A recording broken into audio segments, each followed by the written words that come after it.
أعوذ بالله من الشيطان الرجيم. بسم الله الرحمن الرحيم. الرحمن علم القرآن خلق الإنسان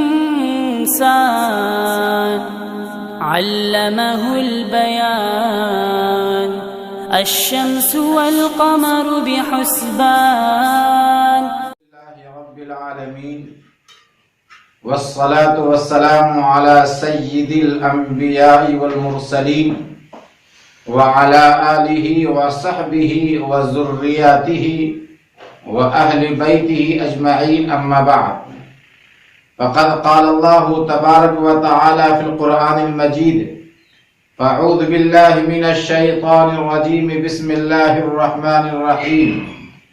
سبحان الذي أسرى بعبده ليلا من المسجد الحرام إلى المسجد الأقصى الذي باركنا حوله لنريه من آياتنا إنه هو السميع البصير. صدق اللہ العظیم. ہم تمام اہل سنت والجماعت کا یہ عقیدہ ہے کہ امام الانبیاء سرکار دو عالم صلی اللہ علیہ وسلم کو معراج ہوئی اور آپ کو اسی جسد اطہر کے ساتھ ساتوں آسمان کا سیر کرایا گیا. آپ مسجد حرام سے مسجد اقصی پہنچے اور مسجد اقصی سے پھر خاص سیڑھی کے ذریعے آپ ساتوں آسمان کا سیر کرتے ہوئے آپ سدرۃ المنتہا تک پہنچے اور سدرۃ المنتہا سے پھر عرش تک پہنچے اور اللہ تبارک و تعالی سے آپ کو قربت حاصل ہوئی، جس کو قرآن کریم میں اللہ تعالی نے خاص طور پر کہا: ثم دنا فتدلى فكان قاب قوسين او ادنى. یعنی آپ اللہ تعالی سے اتنے آپ قرب ہو گئے تھے، اتنا قرب آپ کو حاصل ہو گیا تھا کہ 2-4 ہاتھ ہی باقی رہ گیا تھا. جسد اطہر کے ساتھ آپ آسمان پر پہنچے. روحانی اور خواب کے اعتبار سے آپ نے آسمانوں کا سیر نہیں کیا تھا، بلکہ اسی جسد اطہر کے ساتھ آپ نے سیر کیا ہے. جیسا کہ بعض لوگوں کا کہنا ہے کہ آپ کو معراج ہوئی لیکن روحانی معراج تھی خواب کے اعتبار سے.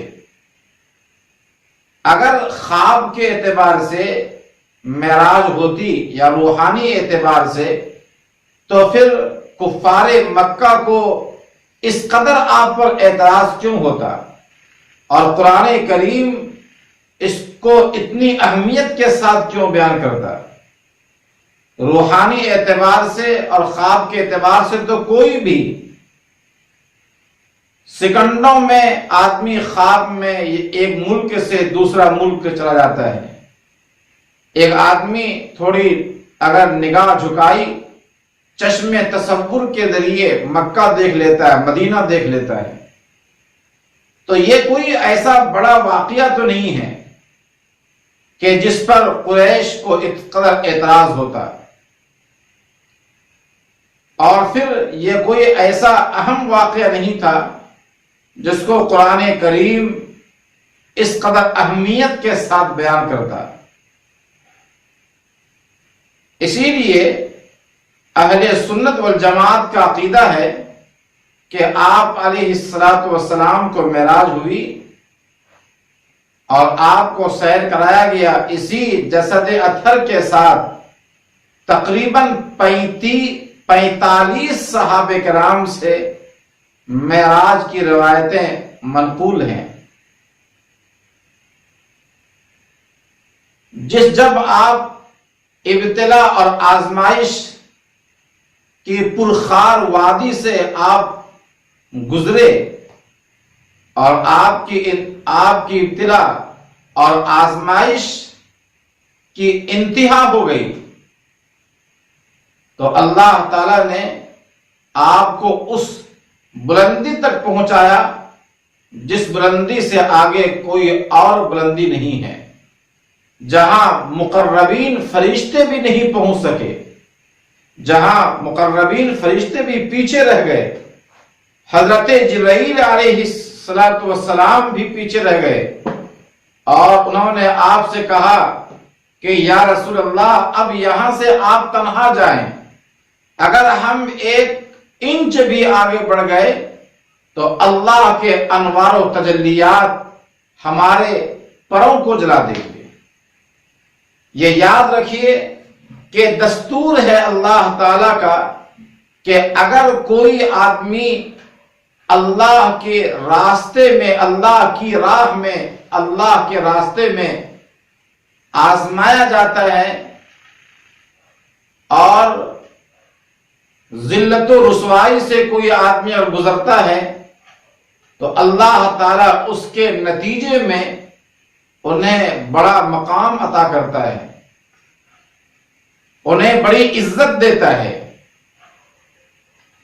سرکار دو عالم صلی اللہ علیہ وسلم جب آپ دنیا میں ابھی تشریف نہیں لائے تھے کہ آپ کے والد محترم دنیا سے چل بسے، اور ابھی آپ کی عمر 6 سال کی ہوئی تھی کہ آپ کے والد محترمہ کا انتقال ہو گیا۔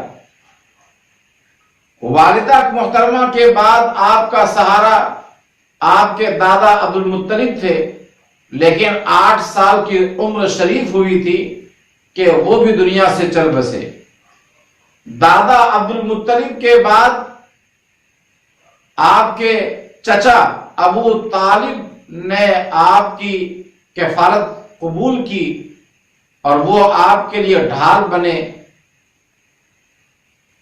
لیکن وہ بھی سن 10 نبوی میں نبوت کے 10ویں سال ان کا انتقال ہو گیا، اور حضرت ام المومنین خدیجہ الکبریٰ رضی اللہ عنہا جو آپ کو قدم قدم پہ تسلی دیتی تھی، وہ بھی ابو طالب کے انتقال کے 5-6 دن کے بعد وہ بھی دنیا سے چل بسی۔ اسی لیے اس سال کو آپ نے عام الحزن کہا ہے، یعنی غم کا سال ہے۔ ادھر اس سے پہلے شیب ابی طالب میں آپ کو اور آپ کے ماننے والوں کو نظر بند کر دیا گیا، یعنی آپ کا بائیکاٹ کیا گیا، قدم قدم پہ رکاوٹیں کھڑی کی گئیں۔ یہ سارے حالات تھے، ان حالات سے آپ مایوس ہو کر کے آپ نے طائف کا سفر کیا۔ آپ نے سوچا کہ یہاں پہ ممکن ہے کہ یہاں ہمارے پیغام لوگ قبول کر لیں گے، لیکن جب آپ وہاں گئے اور آپ نے ایک خدا کی دعوت دی تو وہاں کے لوگوں نے بھی آپ کی دعوت قبول نہیں کی، بلکہ چند اوباشوں کو آپ کے پیچھے لگا دیا جو آپ کے قدموں پر معاذ اللہ پتھر برساتے تھے، یہاں تک کہ آپ کے مبارک قدم لہو لوہان ہو گئے۔ آزمائش کے اس مرحلے کو آپ پہنچے کہ آپ نے فرمایا تھا کہ سارے انبیاء کرام میں سے کسی کو اتنی تکلیف نہیں دی گئی جتنی تکلیف مجھے اللہ کے راستے میں دی گئی۔ اس کا بدلہ کیا ملا؟ اس کا بدلہ یہ ملا کہ اللہ تعالی نے آپ کو وہ عظمت دی، آپ کو وہ مقام دیا، آپ کو وہ عظیم الشان رتبہ دیا کہ کسی پیغمبر کو یہ رتبہ حاصل نہیں ہے، کسی پیغمبر کو یہ مقام بلند حاصل نہیں ہے۔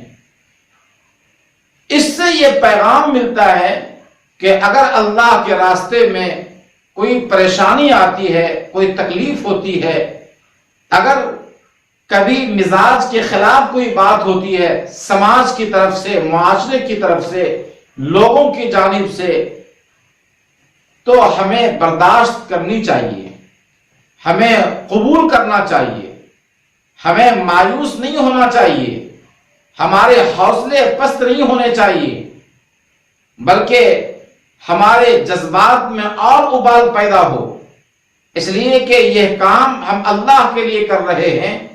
جو اللہ کے لیے مرتا ہے اللہ تعالیٰ کبھی اسے مرنے نہیں دیتا، بلکہ اللہ ان کے چرچے کو، اللہ اس کے تذکرے کو ہمیشہ ہمیشہ اللہ باقی رکھتا ہے۔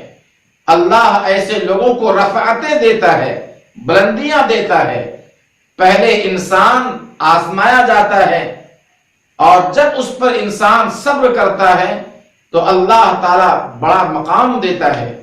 اس لیے دین کے داعیوں کو اور دین کے کام کرنے والوں کو خاص طور پر اپنے خاندان کی طرف سے، لوگوں کی طرف سے اس طرح کوئی بھی اگر پریشانی آئے، مصیبت آئے تو ہمیں چاہیے کہ ہم مسکراتے ہوئے خندہ پیشانی کے ساتھ اسے قبول کریں، اس توقع اور یقین کے ساتھ کہ اس کا صلہ اللہ کے یہاں محفوظ ہے۔ ایک دن آئے گا کہ اللہ تعالی ہمیں وہ رفعت عطا کرے گا کہ سماج اور معاشرہ خود وہ رشک کرے گا۔ سرکار دو عالم صلی اللہ علیہ وسلم معراج کی رات میں آپ چلے تو آپ نے راستے میں دیکھا کہ ایک آدمی ہے جو دریا میں ہے، اور وہ دریا یعنی سمندر میں ہے اور سمندر میں پتھر کو لقمہ بنا بنا کے وہ کھا رہا ہے۔ حضرت جبرائیل علیہ السلام سے پوچھا گیا کہ یہ پتھر کا لقمہ کیوں بنا کر کھا رہا ہے، یہ کون ہے؟ تو حضرت جبرائیل علیہ السلام نے فرمایا کہ یہ آپ کی امت کا وہ آدمی ہے، وہ فرد ہے جو سود کھائے گا، سود لے گا۔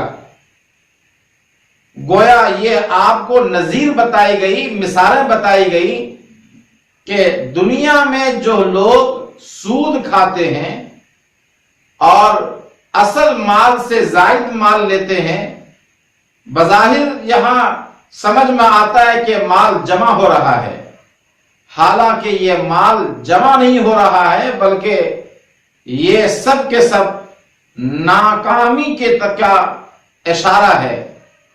مال ہمیشہ گھٹے گا، مال کم ہوگا، اور یہ جو مال آ رہا ہے یہ گویا پتھر سے تشبیہ دے کر کے اشارہ ہے کہ یہ تمام اضافی رقم جو آپ کے پاس جمع ہو رہی ہے، یہ تمام اضافی رقم تمہارے لیے غیر مفید ہے، تمہارے لیے کوئی نفع بخش نہیں ہے، بلکہ یہ بیماریوں کے ذریعے، پریشانیوں کے ذریعے، کوٹ کے ذریعے یہ ساری رقمیں تمہاری تباہ ہو جائیں گی۔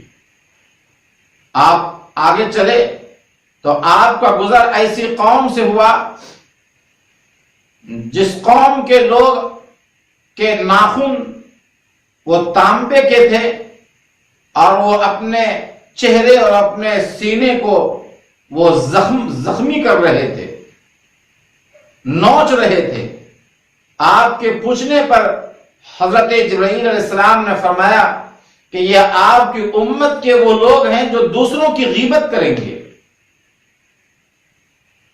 یہ نذیر بتائی گئی، وہ اشارہ ہے اس بات کی طرف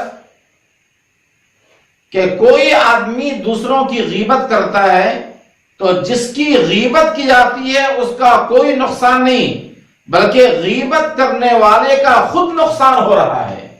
جو غیبت کرتا ہے نقصان اس کا ہوگا۔ آپ نے دیکھا چند لوگوں کو کہ ان کے سامنے سڑا ہوا گوشت بھی ہے ایک ہانڈی میں، اور ایک ہانڈی میں اچھا اور پکا ہوا لذیذ گوشت ہے، لیکن وہ پکا ہوا لذیذ گوشت چھوڑ کر کے وہ سڑا ہوا گوشت کو کھا رہا ہے۔ پوچھے جانے پر حضرت جبرائیل نے فرمایا کہ یہ آپ کی امت کے ان لوگوں کی مثال ہے جو حلال بیویاں رکھ کر کے بھی دوسروں کے پاس جاتے ہیں اور وہاں زنا کرتے ہیں۔ گویا ان کو تو نظر آ رہا ہے کہ وہ خوبصورت لڑکی ہے، وہ اچھی عورت ہے، لیکن شریعت میں اللہ کی نظر میں وہ سڑی ہوئی چیز ہے جو انسان کے لیے مہلک ہے، تباہ کن ہے۔ یہ سارے منظر دیکھتے ہوئے آپ نے آسمانوں کا سیر کیا، اور آسمانوں کا سیر کرتے ہوئے جب آپ اللہ کے حضور میں آپ پہنچے تو 3 چیزیں آپ کو عطا ہوئیں جو معراج کا اصل پیغام ہے۔ نمبر 1 کہ 5 نمازیں آپ کو دی گئی، 5 نمازیں، 50 نمازیں پہلے فرض ہوئی تھیں، اور 50 نمازوں سے 5 نمازیں باقی رہ گئی۔ اللہ نے فرمایا کہ جو 5 وقت کی نماز پڑھے گا، 50 نمازوں کا اسے ثواب ملے گا۔ آج ہمیں چاہیے کہ ہم 5 وقت کی نماز پابندی سے پڑھیں۔ یہ معراج کا پیغام ہے، یہ سفر معراج کا پیغام ہے۔ سرکار دو عالم صلی اللہ علیہ وسلم جب آخری عمر میں جب آپ چل نہیں پا رہے تھے، مبارک قدم زمین پر گھسٹ رہے تھے، لیکن آپ 2 صحابی کے سہارے آپ مسجد تشریف لے جاتے ہیں، یہ امت کو بتانے کے لیے کہ نماز کسی بھی حال میں معاف نہیں ہے۔ جس وقت تک کہ آپ کی روح پرواز ہو رہی ہے، آپ کی مبارک ہونٹ ہل رہے تھے، لوگوں نے کان لگایا تو آپ فرما رہے تھے الصلاۃ الصلاۃ وما ملکت ایمانکم، نماز کے ساتھ اپنے ماتحتوں کے ساتھ نیک برتاؤ کرو۔ آج ہمارا اور امت کا نماز کے ساتھ کیا حال ہے؟ کیا نماز کا ہم اہتمام کرتے ہیں؟ کیا نماز کی ہم پابندی کرتے ہیں؟ شب معراج میں ہم جاگتے ہیں، ضرور جاگتے ہیں، لیکن اس کا جو پیغام ہے اس پیغام پر ہم عمل نہیں کرتے۔ دوسری چیز جو اللہ نے عطا کی وہ خواتین میں سورہ بقرہ، یعنی سورہ بقرہ کی آخری آیتوں کا مضمون، جس میں اللہ تعالیٰ نے سارے مسلمانوں کو ہدایت دی ہے کہ وہ اللہ تعالیٰ سے مغفرت کی دعا مانگے، اللہ تعالیٰ سے کہیں اے اللہ ہمیں معاف کر دیجیے، واعف عنا واغفر لنا وارحمنا انت مولانا فانصرنا علی القوم الکافرین۔